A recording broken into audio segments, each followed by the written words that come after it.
Mesdames et messieurs, bonjour, bonsoir. Je suis Patrick François et bienvenue sur Haïti Culture et Perspective, la chaîne thématique sur Haïti. Revenons sur le volet numéro 2 de cette étude consacrée au Club Massiac. Ce club pro-colonial et pro-esclavagiste qui va tout faire pour que les esclaves demeurent esclaves et que les affranchis n'aient pas plus de droits. Comme on a vu dans le premier volet, Moreau de Saint-Méry a trouvé une parade pour que le pouvoir colonial soit concentré entre les mains des membres du Club Massiac. À l'heure où ses amis se radicalisent, ses ennemis aussi prennent la même voie. La guerre des lobbies n'est pas prête de se terminer.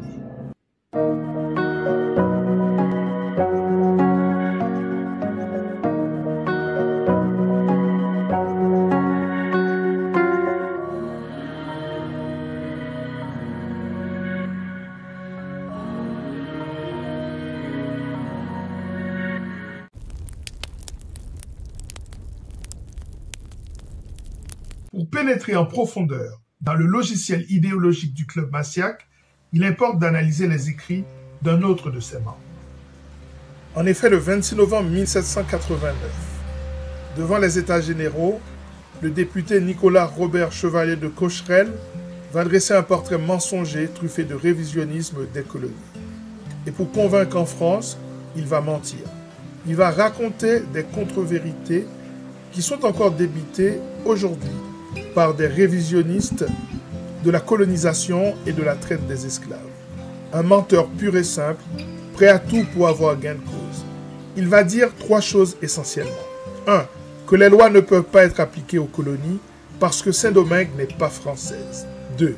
Que les victimes de la traite étaient déjà des esclaves chez eux, des barbares, qui ont été arrachés à ces dures conditions par des négociants remplis d'humanité, en tout cas dotés de plus d'humanité que ceux qui les avaient fait esclaves en Afrique.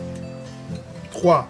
Que les conditions à Saint-Domingue sont agréables, que ces barbares qui méritent l'esclavage ont été conduits vers l'Eldorado de Saint-Domingue où règne la prospérité, la liberté, le sens de l'hospitalité.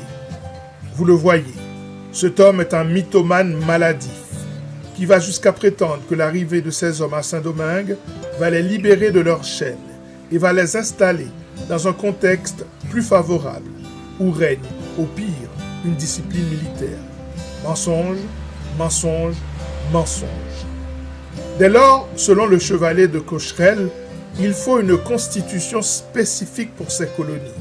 Constitution qui sera rédigée par les fameuses assemblées coloniales dont on sait comment elles seront élues, selon la formule proposée par Moreau de Saint-Méry et validée par le ministre de la Marine, la Luzerne. Enfin, cette constitution spécifique sera placée sous le contrôle du pouvoir exécutif du roi, et non sous la supervision de l'Assemblée constituante, branche progressiste du législatif. Tout cela est mis dans un grand texte portant le titre de projet, signé par le Club Massiac. L'essentiel de celui-ci sera présent dans les décrets des 8 et 28 mars 1790. Ainsi, après le coup d'État légal à Saint-Domingue, orchestré par le génie maléfique de Moreau de Saint-Méry, voici le coup de force en France, manigancé par le député de Cocherel. Mais l'Assemblée constituante va-t-elle tomber dans ce piège ?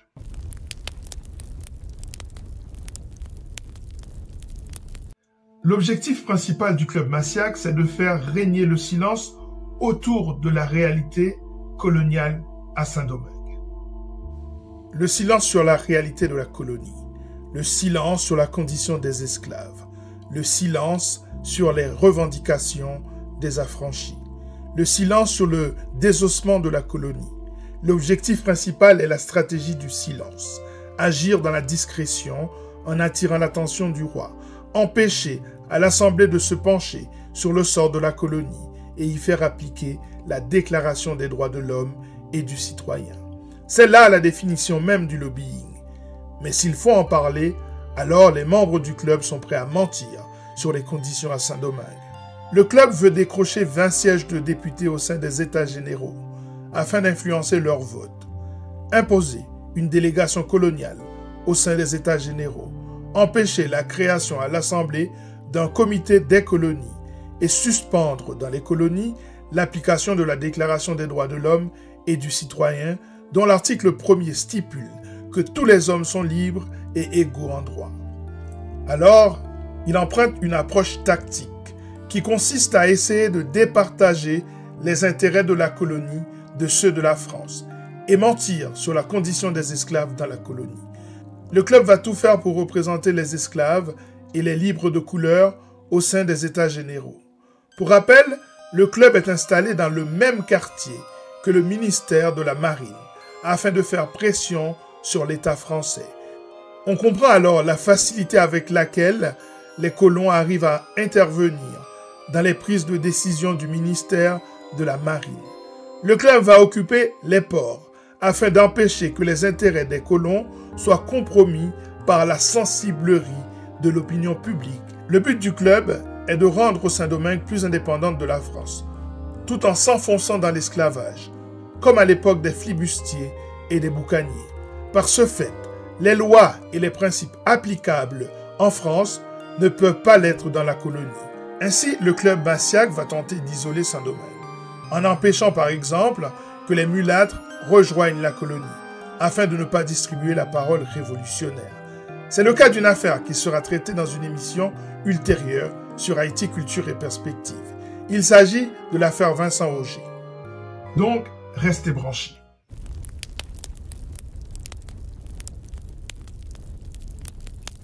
Le club va avoir une double démarche, à la fois dénoncer et réclamer. Il va dénoncer le despotisme ministériel et va réclamer la liberté du commerce. Rappelez-vous, entre 1721 et 1724, les colonies de Saint-Domingue s'étaient battues pour mettre fin au monopole de la Société des Indes occidentales au nom du principe de la libre concurrence, du libre-échange et du libéralisme mercantile.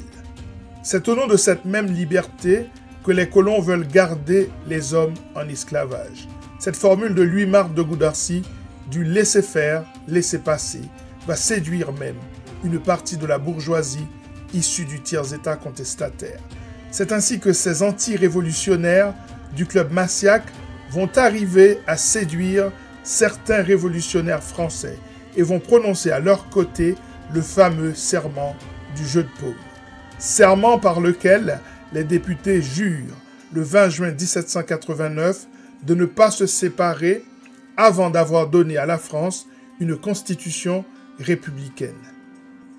Mais ces manœuvres ne pourront freiner ni l'élan réformateur lancé par les affranchis, ni l'élan révolutionnaire que vont lancer les esclaves à Saint-Domingue. D'ailleurs, l'Assemblée constituante va donner un gros coup de main aux acteurs domingois en colère, en refusant la demande des colons blancs de représenter la population esclave et celle des libres de couleur aux États généraux. Ce qui va pousser ces derniers à réclamer en leur faveur une représentation. Mais en 1791, l'Assemblée constituante va trahir sa cause et vendre son âme aux racistes du club massiaque.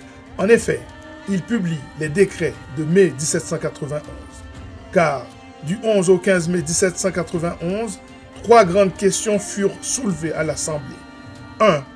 La France doit-elle continuer à posséder des colonies? 2. Faut-il maintenir l'esclavage? 3. Faut-il accorder des droits supplémentaires aux libres de couleur? Et à la surprise générale, à ces 3 questions, les députés répondent par l'affirmative.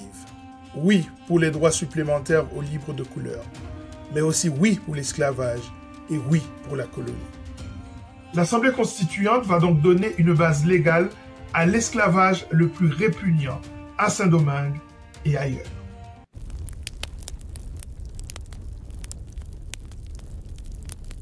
En effet, cette volte-face va inscrire dans le logiciel mental des esclaves le sentiment que tous ces simagrées de Société des Amis des Noirs, d'États généraux et d'Assemblée constituante ne sont que de la poudre aux yeux visant à gagner du temps, alors qu'ils triment dans les mines et sur les plantations. Pour eux, la Société des Amis des Noirs et les clubs massiaques sont 2 faces d'une même médaille. Les esclaves de Saint-Domingue, qui prennent vent de ce qui se passe dans la métropole, savent désormais qu'ils ne peuvent compter que sur eux-mêmes.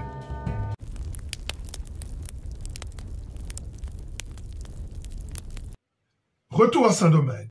Nous sommes à la fin de l'année 1791. Il y a à cette époque deux grandes conceptions chez les acteurs en colère de Saint-Domingue. Une conception réformatrice ou progressiste, celle des affranchis libres, noirs ou mulâtres, qui veulent progresser dans la plantation. Et une autre vision, plus radicale et révolutionnaire, celle des esclaves noirs qui veulent en finir avec ce régime barbare et établir une société nouvelle à Saint-Domingue. Pour que la révolution de Saint-Domingue soit possible, il va falloir que ces deux conceptions se retrouvent. À suivre donc. La guerre des lobbies n'est pas prête de se terminer.